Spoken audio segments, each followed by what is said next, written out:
I played a lot of pool when I was younger. I don't know if I'd call myself a prodigy, but I definitely picked it up pretty quick.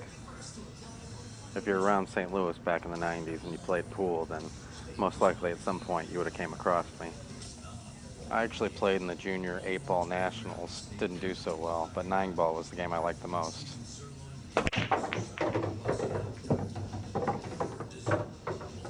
In its most basic description, you start out with 9 balls, you break them, and then you run them out in order. If you do it right, the other guy doesn't even get to the table. So not only are you sinking the balls in order, but you have to set your cue ball up for the next shot.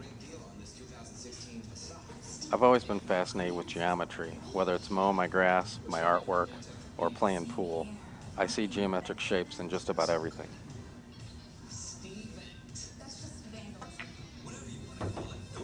If you like to gamble, there's probably no better way than to play 9-ball. It's very easy to handicap if you're better than them or vice versa.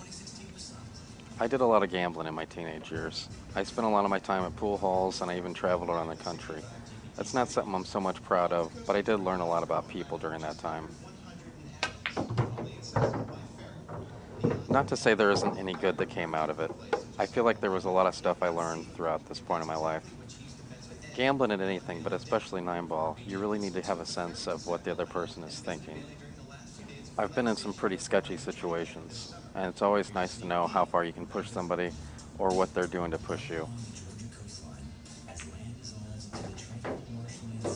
In the mid-90s, riverboat casinos started popping up. They really killed the action in the pool halls here in St. Louis and pretty much across the country. You weren't always using your own money when you were betting at 9-ball. A lot of times there was backers involved. These people would put up the money and they would split the winnings with you if you won.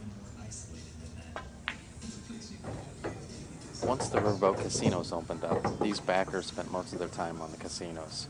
They usually had some angle in some poker room or some poker table that they would take advantage of. It was just easier money for them. These guys mostly didn't have jobs, not like me and you. I do miss that about the lifestyle. I miss the smoky room, 3 o'clock in the morning, with a couple dozen people sitting around watching your every shot, holding their breath for you to make that last 9-ball into the pocket.